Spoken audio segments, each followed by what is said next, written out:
반갑습니다. 산골의 아침입니다. 오늘 말씀 누가복음 17장을 보겠습니다. 11절부터 19절까지입니다. 예수께서 예루살렘으로 가실 때에 사마리아와 갈릴리 사이로 지나가시다가 한 마을에 들어가시니 나병 환자 10명이 예수를 만나 멀리 서서 소리를 높여 이르되 예수 선생님이여 우리를 불쌍히 여기소서 하거늘 보시고 이르시되 가서 제사장들에게 너희 몸을 보이라 하셨더니 그들이 가다가 깨끗함을 받은지라. 그 중에 한 사람이 자기가 나은 것을 보고 큰 소리로 하나님께 영광을 돌리며 돌아와 예수의 발 아래에 엎드리어 감사하니 그는 사마리아 사람이라. 예수께서 대답하여 이르시되 10사람이 다 깨끗함을 받지 아니하였느냐? 그 9은 어디 있느냐? 이 이방인 외에는 하나님께 영광을 돌리러 돌아온 자가 없느냐 하시고 그에게 이르시되 일어나 가라 내 믿음이 너를 구원하였느니라 하시더라. 아멘. 자, 오늘 이 말씀에서 우리는 참 희한한 그런 장면을 보게 됩니다. 문둥병자 10명이 나왔는데 그 중에 10명이 다 치유를 받았습니다. 근데 그 중에 한 명만이 예수님께서 네 믿음이 너를 구원했다라고 그 믿음에 대해서 인정을 해주셨습니다. 그럼 나머지 9명은 믿음이 없었다는 말인가? 그 믿음이 없었다고 보는 것이 맞겠죠. 왜냐하면 주님은 한 명에 대해서 인정을 하셨으니까요. 그러면 9명은 믿음이 없었는데도 치유를 받았네요. 네, 그렇습니다. 9명은 믿음이 없었는데 치유를 받은 것이죠. 그러면 우리가 보는 믿음의 기준과 주님이 보시는 믿음의 기준, 관점이 다를 수 있다. 이 부분에 우리가 좀 착안을 해야 되겠다 하는 것입니다. 왜냐하면 인간의 시각, 우리의 시각에서는 뭔가 효력이 나타났다, 응답을 받았다, 그렇게 됐을 때에 믿음 있는 사람이구나 이렇게 인정을 한다는 것입니다. 우리가 마태복음 7장의 내용을 좀 빌려서 얘기한다면 선지자 노릇하고 귀신도 쫓아내고 능력을 행하면, 권능을 행한다면 아, 저 사람은 분명히 믿음 있는 사람이구나, 믿음이 있구나, 대단한 믿음이야, 귀신도 쫓아내, 병을 고쳐, 정말 믿음이 대단해, 이렇게 인정한다는 것입니다. 그러나 주님은 병이 나았다고 해서, 귀신을 쫓아냈다고 해서 믿음이 있다고 인정하시는 게 아니라는 것입니다. 오늘 누가복음 17장의 이 본문에서도 그것을 확인할 수 있습니다. 9명은 병이 나았지만, 자기 몸의 질병이 치유받았지만 믿음이 있다고 인정받지 못했습니다. 단 한 명만이 진짜 믿음이 있다고 인정받은 것이죠. 여기에서 우리가 상당히 주의해서 나 자신은 그러면 이 9명인가 아니면 1명인가, 이 부분을 우리가 살펴봐야 되겠죠. 대개 우리는 이 1명이 나 자신이라고 생각합니다. 왜냐하면 나도 하나님께 감사하고 돌아와서 영광 돌리고 그렇게 했잖아, 그렇게 생각합니다. 그러나 그것도 이미 성경에 나와 있기 때문에 그래서 그 모양만 외식으로 했을 수도 있습니다. 그럼 내용으로 들어가서 진짜로 내가 믿음 있는가를 살펴야 되겠죠. 자, 첫째로 우리가 살펴야 될 것은 이 사람들 10명이 나와서 주님 앞에 구하는데 우리를 불쌍히 여기소서 하고 구했을 때에 예수님은 가서 제사장들에게 너희 몸을 보이라 이렇게 말합니다. 자, 여기서 아주 주의해야 될 부분이 이 부분입니다. 이 10명은 각자가 기대하는 바가 있었습니다.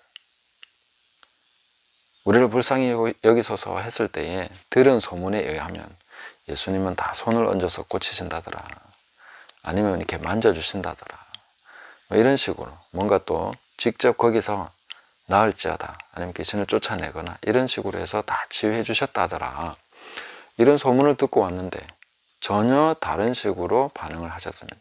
제사장들에게 가서 네 몸을 보여라. 너무 서운한 거죠. 너무 섭섭한 것이죠. 내가 기대했던 게 아닌 거죠.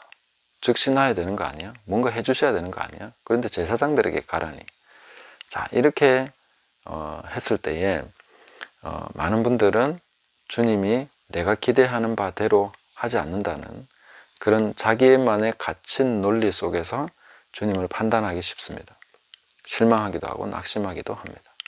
그러나 믿음이라는 것은 그 순간에도 그 말씀하신 것을 믿는 것이죠.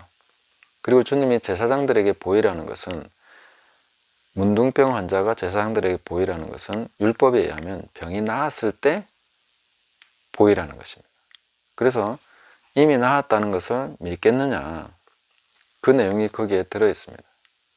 근데 9명은 다소 실망한 태도로 내가 기대했던 바가 아니기 때문에 갔던 것이죠. 그러나 한 명만이 저 말씀은 성경에 의하면 바로 이 병이 나았다고 주님이 이미 말씀하시는 거구나 하고 그 의미를 받아들입니다. 그리고 돌아가는 것이죠. 정말로 제사장들에게 보이기 위해서. 근데 가다 보니까 그 효력이 나타나 버린 것이죠. 다 10명이 다 깨끗함을 받은 것입니다. 그 몸을 보고 9명의 사람들은 이미 실망을 했기 때문에 나았네? 하고 그냥 기뻐서 집으로 가버린 것이죠. 그러나 단 한 명만이 이것은 주님이 하신 것이다, 방금 말씀하신 그분의 역사다 하고 돌아온 것입니다.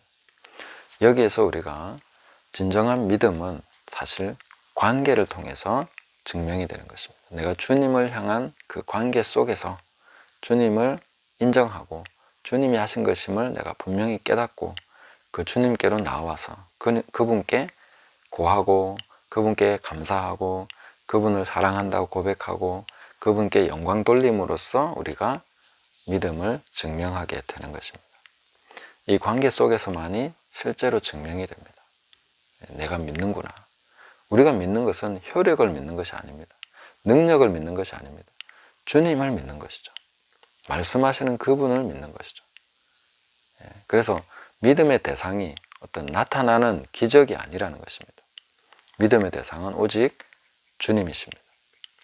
그리고 때로는 그 믿음 때문에 주님의 말씀을 뒤집기도 합니다. 의미를 받아들여야 되는 거죠. 주님은 분명히 가서 제사장들에게 내 몸을 보이라 했습니다. 그러면 그 말씀대로만 한다면 돌아오면 안 되죠. 제사장에게 가야 되는 거죠. 때로는 우리는 믿음 안에서 융통성이 필요합니다. 이건 정말 주님이 말씀하셨기 때문에, 주님이 하신 것이기 때문에, 이건 정말 주님이 하신 것이기 때문에 주님께 감사를 드려야 돼. 그렇게 하지 않을 수 없는 뜨거운 마음인 것입니다. 명령은 다릅니다. 이거는 제사장에게 가라고 하셨으니까 제사장에게 가야죠. 빨리 갑시다. 주님 그렇게 하라고 하셨잖아요. 그보다 더 중요한 것이 있습니다.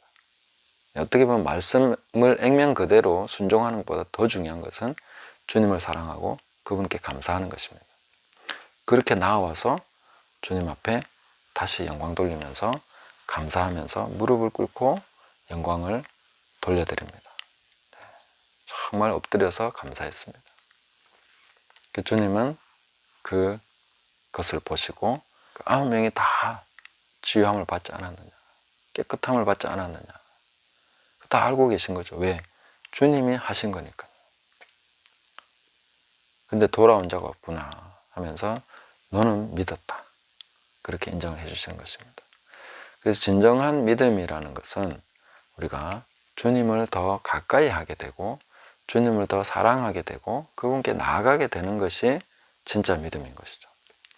효력이라는 것은 파생되는 것입니다.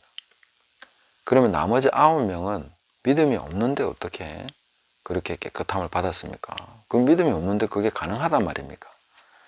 네, 우리는 모두가 하나님의 은혜 안에 있습니다. 그래서 믿음이 없어도 가능합니다. 그런 일이 일어날 수 있습니다. 주님께 나오기만 하면, 주님께 구하기만 하면 주시는 것이 있습니다. 은혜가 있다는 것입니다. 지금은 은혜의 때고 구원의 날입니다. 그렇기 때문에 받는 것이 있습니다. 그러나 그걸 받았다고 해서 그 선물에만, 그것에만 집중하고 그것만 누리고 살아가는 사람들은 믿음이 없다는 것입니다. 왜? 믿는 것은 바로 주님을 믿어야 되는 것이죠. 주님께 나옴으로써, 주님께 돌려드림으로써 정말로 주님이 하신 것이 맞습니다. 이런 것을 내게도 주신 것을 감사드립니다. 이렇게 고백하면서 나온 것입니다. 그러면 또 반대급부로 이런 분이 있습니다. 믿음의 효력이라는 거 아무 상관없고 나는 이래도 주님께 감사하고 저래도 주님께 감사합니다. 그것이 참 어찌 보면 좋은 태도입니다. 그러나 무지한 태도일 수 있습니다. 그러니까 성경에 대해서 잘 알지 못하고 주님의 약속을 제대로 알지 못한 채 이래도 좋고 저래도 저는 무조건 주님 감사합니다. 그렇게 나간다면은 어떻게 보면 주님에 대해서 잘못 대하는 것이 될 수도 있습니다. 주님은 분명히 이렇게 약속해 주신 것이 있는데 저는 그거 안 해주셔도 돼요. 저 그런 거 필요 없어요. 그럼 무조건 감사해요. 그렇게 되면 좀 주님께 잘못하는 것이죠. 좋은 태도긴 하지만 우리는 올바르게 알고 바른 지식 가운데서 그렇게 주님을 섬기기로 작정하셔야 되고, 이 모든 것이 주님이 주시는 것이라는 것을 분명하게 명백하게 인식하고 그분께 돌려드리면서 감사하면서 살아가는 것이 중요하다 하는 것입니다. 특히 마지막 때로 갈수록 이 기적과 치유와 이런 부분에는 이제 많은 그 믹서되는 혼란스러운 것들이 있습니다. 그렇기 때문에 참된 믿음이 무엇인가, 진정으로 주님이 인정하신 내 믿음이 너를 구원했다 하고 인정하신 믿음은 돌아와서 영광 돌리는 그 믿음이었다. 정말로 주님이 하신 것입니다 하고 주님께 참된 믿음으로 고백하는 사람, 그 사람이 진짜로 믿는 사람이다. 그러면 나머지는 치유도 받고 능력도 행하고 선지자 노릇도 하고 뭐 권능이나 모든 것들을 행하지만, 그러나 주님께 감사하고 주님과 관련이 없는 그런 식으로 나가게 될 때 능력에 취하고 은사에 취하고 사역에 취하고 그렇게 갔을 때에 그것은 주님과 아무 상관없는, 나는 너를 결단코 알지 못한다, 나는 너를 모른다 하시는 그런 상황에 속할 수 있다는 것입니다. 거기에 대해서 우리는 많은 경계심을 가지고 우리 자신이 진정으로 주님께 감사하고 있는가, 그분께 합당한 영광을 돌려드리고 있는가, 날이 갈수록 주님을 더 깊이 사랑하고 있는가, 혼란해질수록 또 마지막 때로 더 가면 갈수록 이것이 중요합니다. 주님과의 깊은 관계, 사랑하고 감사하고 영광 돌리는 그런 관계 속에서 살아가야 된다. 거기에 더 집중해야 된다 하는 것을 우리가 깨닫고 계속해서 주님을 사랑하고 주님께 영광 돌려드리고 합당한 감사와 기쁨으로 하나님을 섬기는 저와 여러분 되시기를 예수님의 이름으로 축복합니다. 감사합니다.